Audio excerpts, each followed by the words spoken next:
Pius, today's guest is someone very impressive from the United States. Her name is Becca Mai. She's an inclusive wedding planner, systems strategist, an unapologetic SOP evangelist, and she's got a decade in the wedding industry with a background in hospitality. Becca knows firsthand that burnout isn't a badge of honor. After being diagnosed with MS and walking away from her traditional 9 to 5 job, she has built a business that was designed to support her life, not consume it. In this episode, we're going to dive deep into why standard operating procedures aren't just for corporate teams. They're the secret weapon for creatives who want to scale, breathe, and actually enjoy their business. So, from inquiry workflows to client onboarding, Becca's going to break down exactly how structure is actually going to set you free. Ooh, I love this. Thank you, Becca, for joining us. Yes, thank you so much for having me. I'm super pumped to dive into all this with you. And yeah, I'm ready to get started. Are you? Yeah, absolutely. Fun fact for you, prior to being like you, a wedding planner, I skirted in and out of the aviation industry. So I love a good SOP because that's Ooh, that's ingrained into me even as far back as being an Air Force cadet back in the day. So I definitely applied that in my business, but I think a lot of people don't. I think a lot of people can really do with this episode and think about those sort of repeating operating tasks. So yeah. ooh, I think Well, let's start with you first about sort of perfect. your journey and I know that you went from restaurant GM to wedding planner and business coach. So tell me about that journey first. Yeah, so I started in the industry at a relatively kind of young age. The hospitality industry kind of took me. I was in restaurants for many years, and I kind of did essentially everything that you could think of in the restaurant, and built all the way up to being a GM. And I just really realized that that wasn't really the path that I wanted to go because the trajectory from there is like being a director of operations and then getting into the executive world. And it just didn't feel right for me. And so I decided to actually take a step back and start in events, which was a pretty decent pay cut, but I knew that in the end it was going to be the right path for me. And shortly into my event career, I started doing weddings and I just fell head over heels in love with it and have been doing it for over a dozen years since then. And literally just love essentially everything about it. Everyone's like, "Oh my gosh, you must love love and you must, like it must be such a really fun job to be, a wedding planner." And I'm like, yes, I do love love. I mean, who doesn't, especially, being in the industry. But for me, it was actually more about the constant go, go, go, and like every single second is timed out to a T. And it really involves this, very elaborate team that all work together for one main goal. And so to me, that's what really like got me really into it and into weddings was that it was just this constant go, and I really loved that. It's definitely fast paced and it's different every day, isn't it? Oh, for sure. I literally say that, like, being in the wedding industry, you either love it or hate it. There's no in between. And like the weddings, it's like a drug because like we are full of adrenaline and like leading up to it. And like there's this big buildup leading up to it. And then all of a sudden, the day of, it's like this go, go, go mentality, super big high that we're on.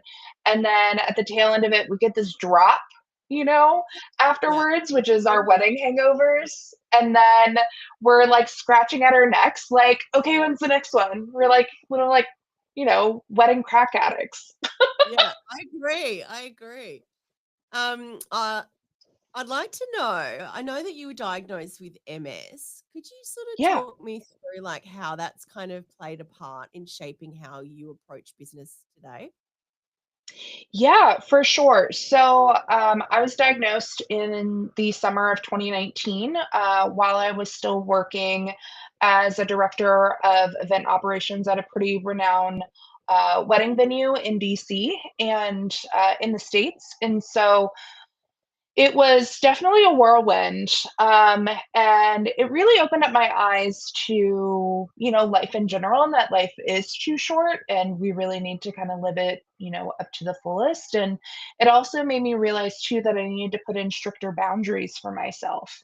And I've always been known as kind of this SOP queen throughout my entire career. Every venue that I worked with or catering company that I worked with, I was always the one that was implementing standard operating procedures into their business. So I was like, okay, well, what are ways that I can modify my life to still do what I love to do, just a little bit differently? And so that's actually how I started my business.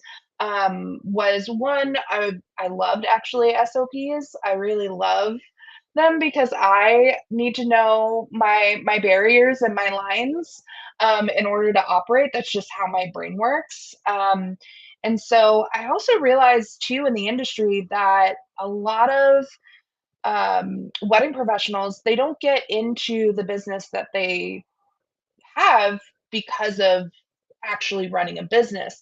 They get into it to be creatives. And so a lot of times the business side kind of doesn't always line up, and they're amazing at what they do. It just may not be the smoothest from a client experience. And so I really wanted to bring that to the table while still doing wedding planning because I can't let it go. I love it so much. I just modify my life around it. I love that. Like, I Yeah. guess for anyone who doesn't know, we're saying SOPs, standard operating procedures. Can you Mhm. explain in your own words what they are? And I guess why do us creatives tend to resist them? Yeah. So standard operating procedures, I like to say, are the black and white lines of your business. And then hospitality lives in the gray.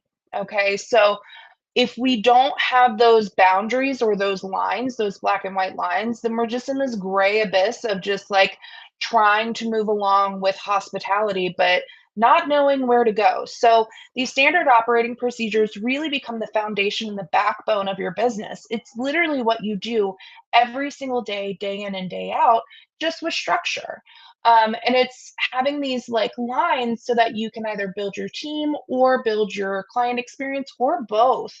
And it enables you to actually be able to grow and to really realize where maybe certain gaps might be in your business that you didn't realize before, and trying to elevate that client journey with, hospitality in mind. And I really feel that like a lot of wedding creatives, they seem to shy away from it because they're like, "Oh, it's gonna take away from my client experience," or, "Oh, I don't have time for that," or all those, kind of excuses, in my opinion. But for me, it's the way that you need to know how to operate and, like, how to know where you're at any point in time, because how can you get through your business if it's all in your head? And be able to explain that and build out a team if it is all in your head. That just doesn't really work. So that's why standard operating procedures are clutch. I think that is a big hold up for people is that when do I have time to sit and do these things? I was lucky. I had COVID. COVID was like the perfect excuse for me where it was like, let's redo the copy on the website, let's redo our contracts, let's templatize, however we want to word it, the things that we do and our procedures. But yeah, I think that that's definitely something that people need to start reframing and prioritizing in that, yeah, may take up some time this week or this month, but in the long run, it's going to save you and streamline your business so much. Um, Oh my gosh, yeah, because it's always one of the things where everyone's like, "When am I gonna have time to do this?" And it's like, in reality, you can carve out time, and it doesn't have to be this, like, huge, overwhelming thing. Like with any project and with anything, you break it into smaller chunks. I yeah, mean, think of us as when we're wedding planning, we don't just do all the things at once. No, we break it up into phases, and then within those phases, we have sections and processes of like, okay, before we, can reach out to vendors, we need a budget. Okay. And before we do that, reaching out to vendors, we need to know kind of what style and what vision they're going for. So it's the same way that you would go about these standard operating procedures too. So we're both wedding planners by trade, but I'm sure this will apply to most kinds of wedding vendors. What do you think are the key things to kind of get started? What are the first things that you need to implement if you have no SOPs in place? Where do we start? Yeah.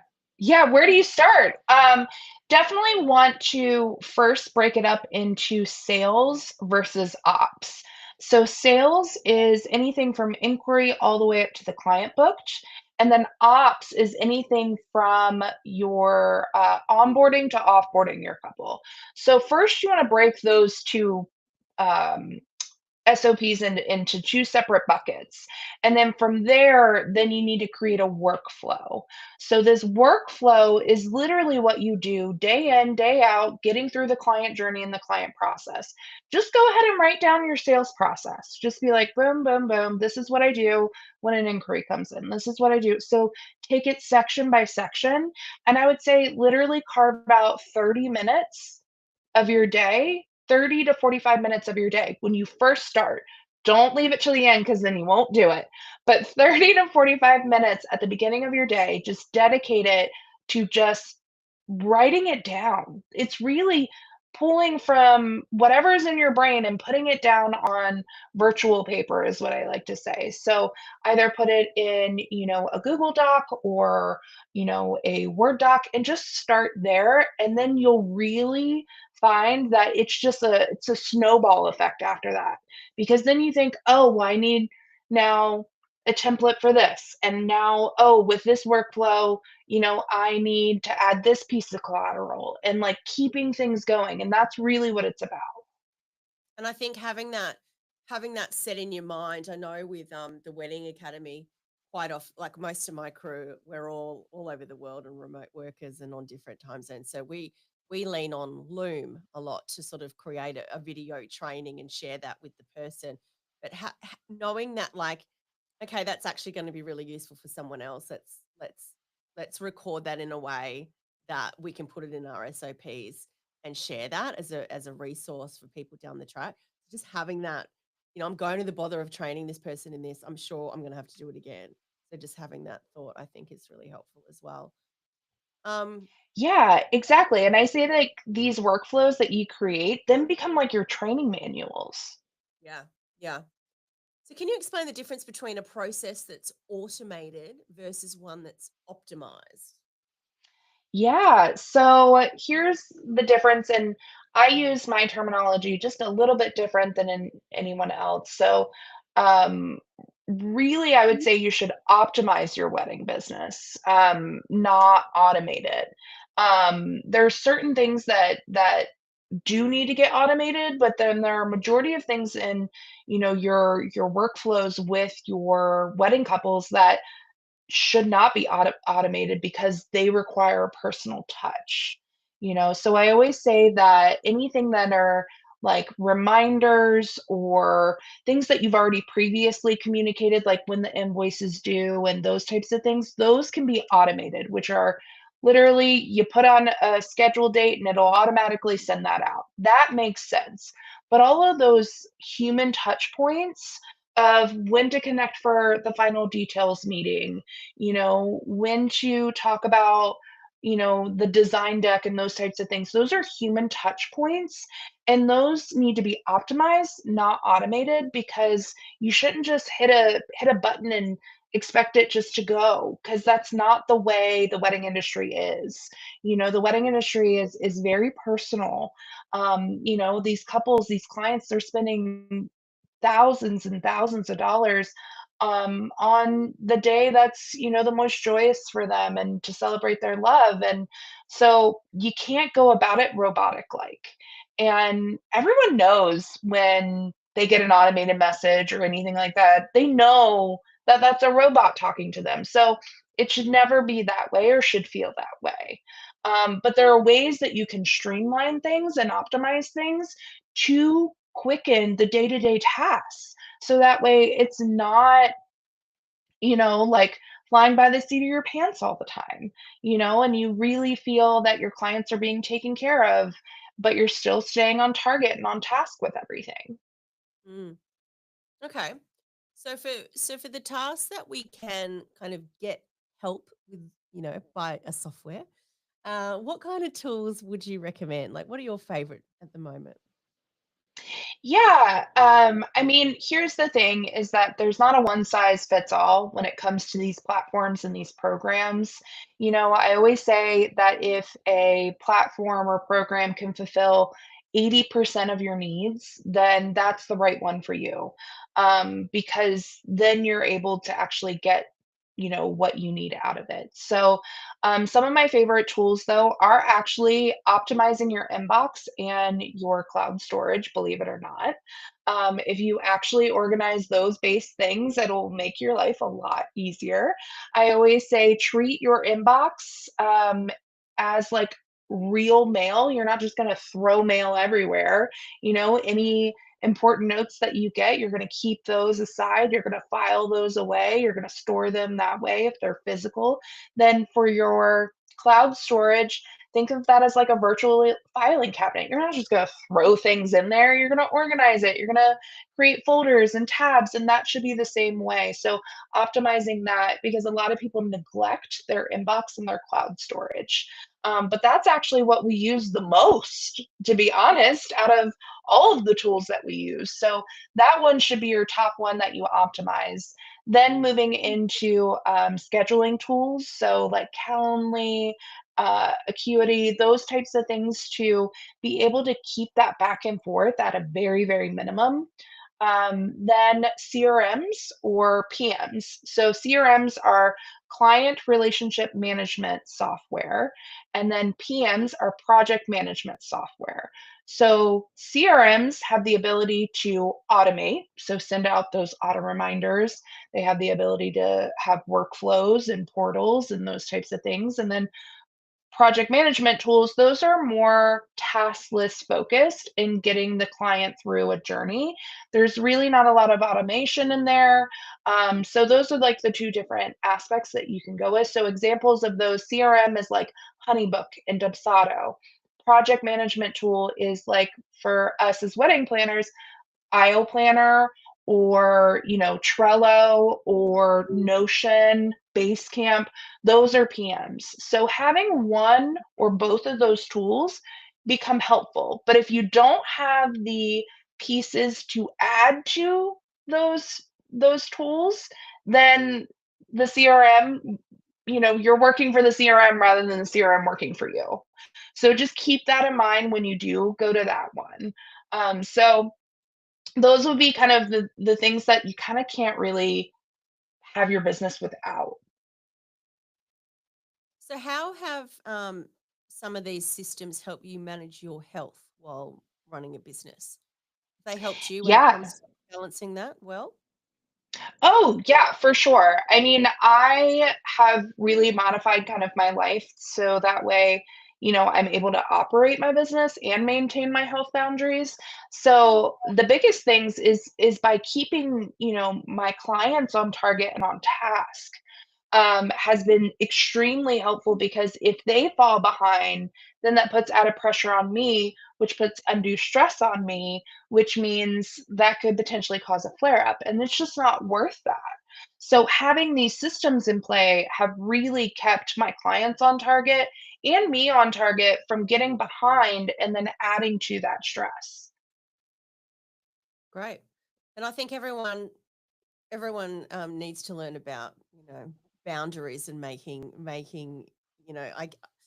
trying to think of the words, but like for me, there's probably a certain day of the week where I'm well suited to admin and getting that stuff done, and I seem to achieve more if I group it all together than spread it out over the week. So figuring out boundaries like that sort of work with your body, and you know what I mean um with what's the words I'm looking for, but I Yeah, I mean, here's the thing is, SOPs are boundaries if you really think about it. Like yeah. boundaries are literally just a rule that you place into things. So That's literally standard operating procedures is boundaries, and it's setting you up for success and your clients up for success. So one of the boundaries that I like to say is communication. You know what I mean?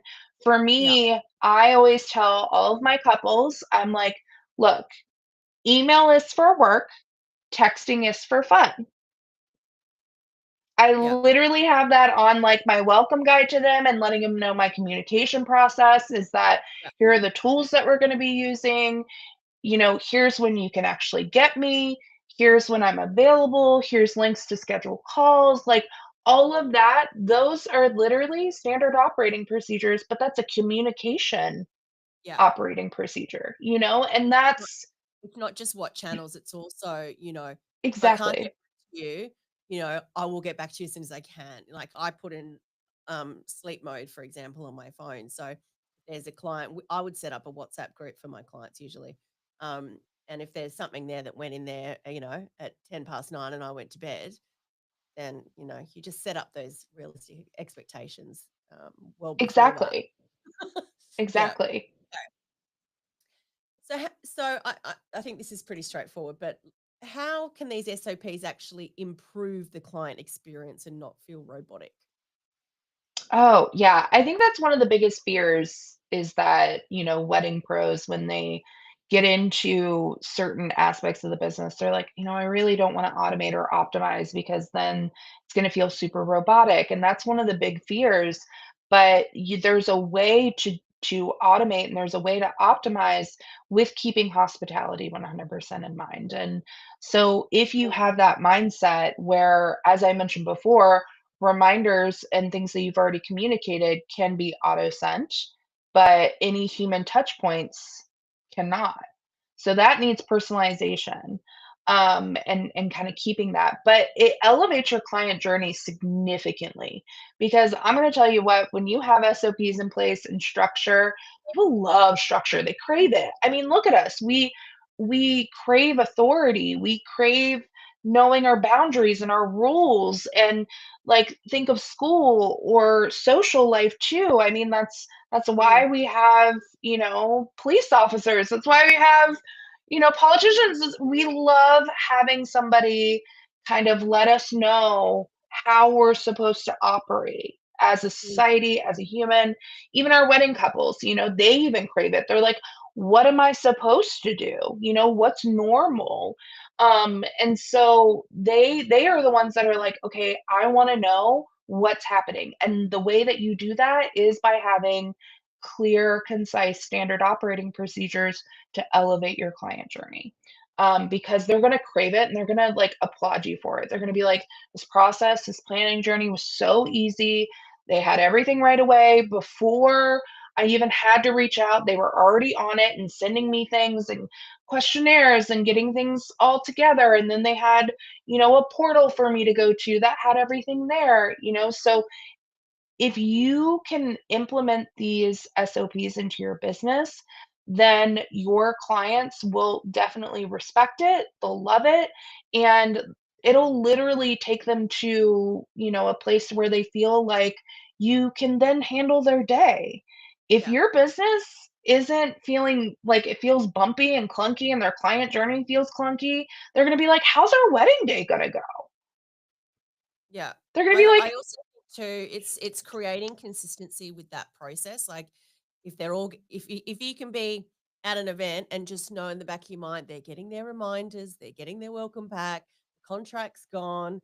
You know what I mean? There's so many of those things that you can just kind of, it's not taking up that bandwidth in your head anymore. And you've got this peace of "Exactly, mind, everybody's getting the same experience, right? For the onboarding or exactly." whatever it is. So I love that. SOP, so good. So, Becca, do you work with people to help build these things? Like, what do you do now? I know you do some sort of coaching, right? Yes. So, I like to say that it's, business coaching on steroids because I also help them with the kind of implementation of it, as well. So yes, so I actually help wedding professionals implement SOPs into their business. and I have, kind of two paths for my clients to take. We can either have it like done for you, which is kind of like the 5-star concierge experience, to where you literally can pull up this training manual and it literally says exactly how you go through everything to a T. Or, there's the guided implementation, which actually a lot of my clients actually do because us as wedding creatives, we like our hands in it. And so this is coaching and mentoring them and really guiding them through how to set up their SOPs, and then they're responsible for building it out. So that's kind of the processes that I kind of help them implement is both sales and operations and really elevating their client journey as well. I love it. So, guys, if you're needing help writing these SOPs, building them, mapping out what platforms, save yourself the heartache, go, go and the time. Go and speak to Becca. Her website is wed2u.co. And you can also find her on Instagram, Facebook, TikTok, and LinkedIn. Thanks so much, Becca. It's been a pleasure getting to know you. And I wish I'd had you about 10 years ago for my wedding planning business. I think it would have been very helpful and saved me a lot of time and heartache searching for all these different platforms. So thanks very much. Yeah, thank you so much. It No was worries. such an honor and a joy. We'll get you back sometime. Thanks, darling. Okay.